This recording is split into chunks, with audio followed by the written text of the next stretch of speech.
Assalamualaikum warahmatullahi wabarakatuh. Perkenalkan, nama saya Anastasia Amalia dengan NIM 211510, kelas RA2, Fakultas Ilmu Hukum, Universitas Primagraha.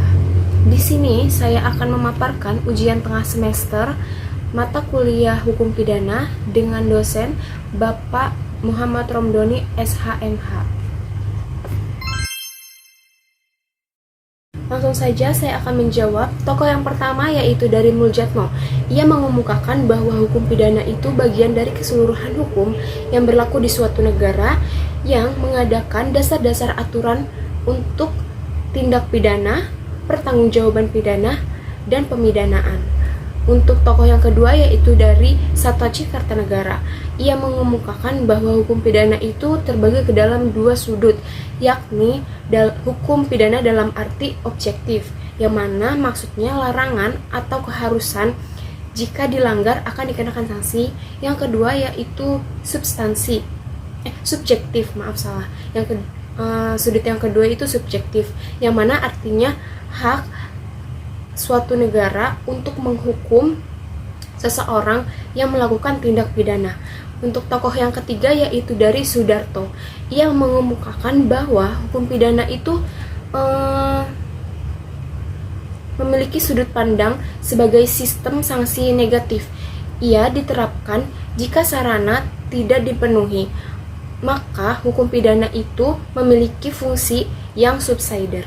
Untuk kesimpulan yang dapat saya ambil dari ketiga tokoh yang sudah saya paparkan adalah hukum pidana merupakan hukum yang mengatur kejahatan atau perbuatan-perbuatan apa saja yang dikenakan hukum dengan pidana dan ditentukan oleh undang-undang.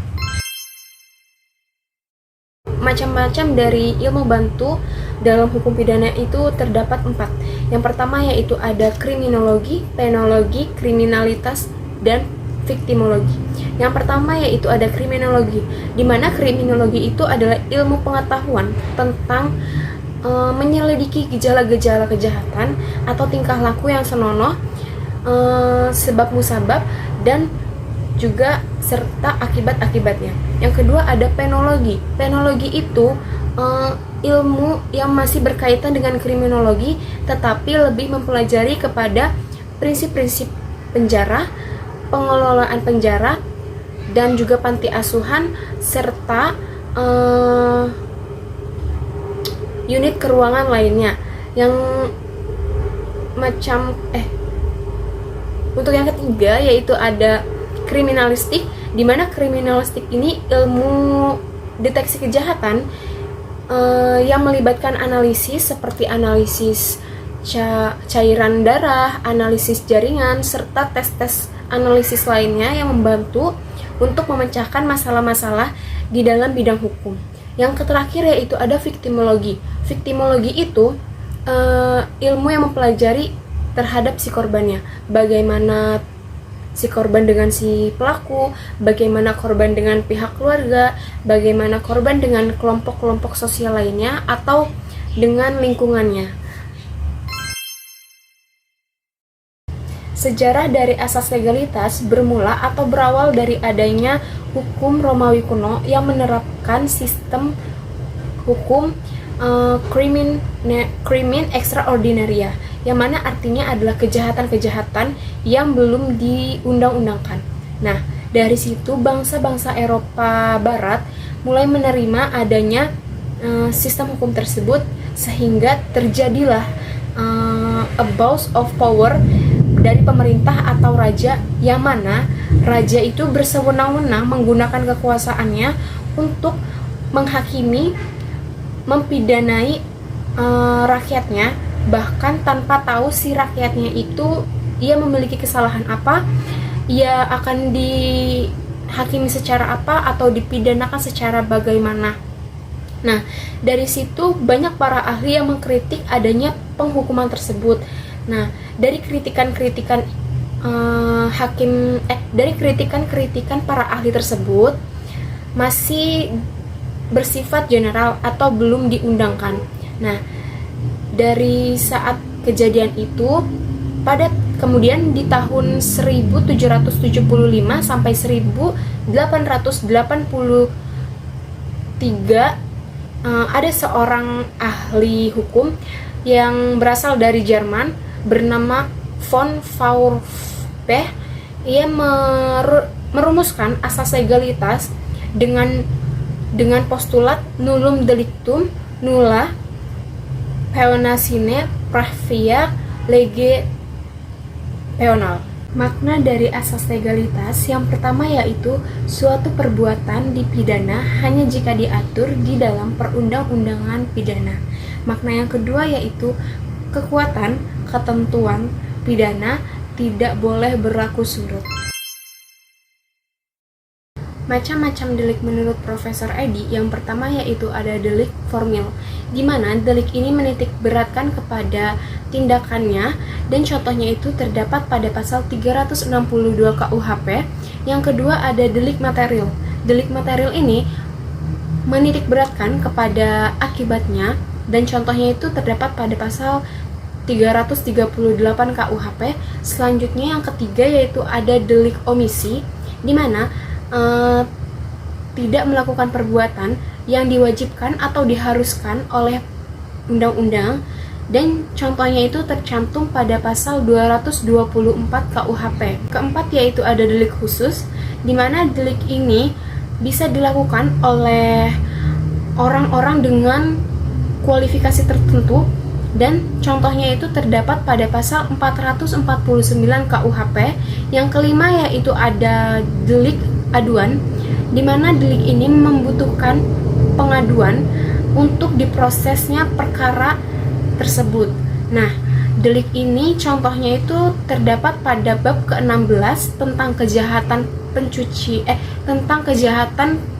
pencurian, penggelapan, dan keasusilaan.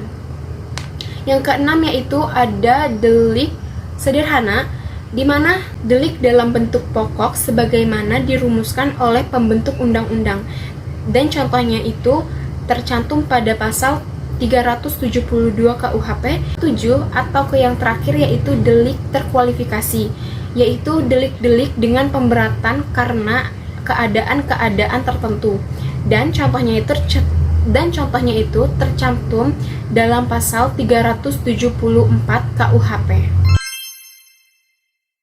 Nomor 5A itu menggunakan teori locus delicti, di mana teori itu terdapat 3 teori lainnya. Yang pertama yaitu dilihat dari tempat terjadinya perbuatan atau tindakan tersebut. Yang kedua dilihat dari alat yang digunakan, dan dengan alat itu perbuatan pidana diselesaikan. Yang terakhir yaitu tentang teori akibat, di mana teori ini dilihat dari tempat di mana akibat perbuatan pidana tersebut terjadi. Nah, untuk kasus yang sudah dipaparkan pada soal itu,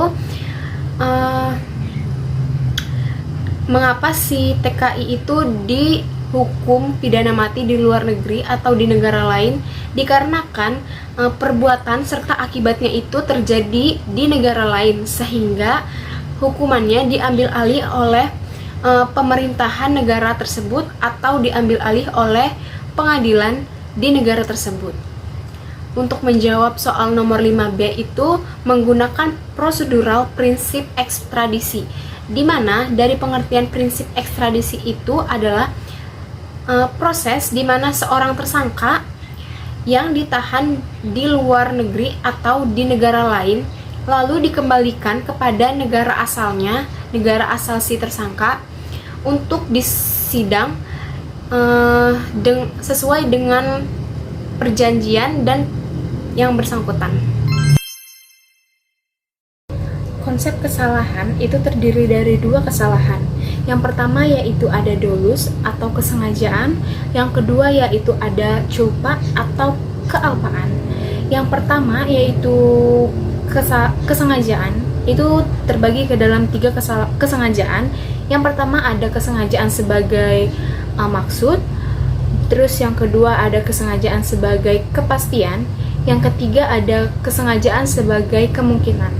Nah, Untuk yang pertama yaitu kesengajaan sebagai maksud, yaitu berupa bentuk kesengajaan yang sudah diniatkan lalu diwujudkan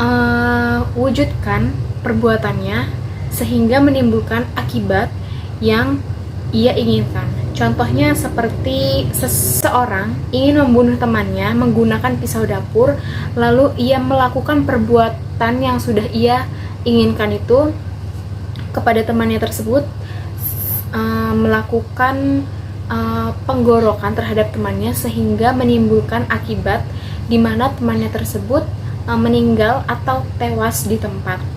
Nah, untuk kesengajaan yang kedua yaitu ada kesengajaan sebagai kepastian, di mana kesengajaan ini bentuknya berupa kesengajaan yang seseorang pasti sadar akan suatu akibat yang menurut akal sehat manusia itu sudah pasti akan terjadi gitu. Terjadilah akibat yang tidak diinginkan itu dan tidak dapat dihindari.